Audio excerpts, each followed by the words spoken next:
Kwa majina naitwa Rosemary Charles Laizer, ni mchezaji wa volleyball timu ya TPA Bandari.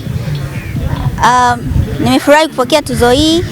Ilikuwa ni moja kati ya tuzo nilizokuwa nazihitaji na imekuwa ni kihamasisho kwa kiwango changu binafsi kuendelea kufanya vizuri. Uchezaji bora wa wachezaji wangu pia niliokuwa nashirikiana nao wakinisaidia, nao ndo wamechangia mimi kupokea tuzo hii. Bila wao nisingeweza kufanya hivi vizuri. Wamenihamasisha kwa kila muda kujitahidi kucheza vizuri. Lengo langu hasa ni kufanya vizuri katika ligi ya Dareva, then kujiandaa kwa ajili ya TVNL.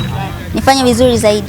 Ni ligi yenye changamoto nyingi nzuri ambazo zinatufanya wachezaji kuendelea kukua, na hata hizi zawadi zinazoendelea kutolewa ni kihamasisho kizuri kwa ajili ya wachezaji na kukua kwa ligi.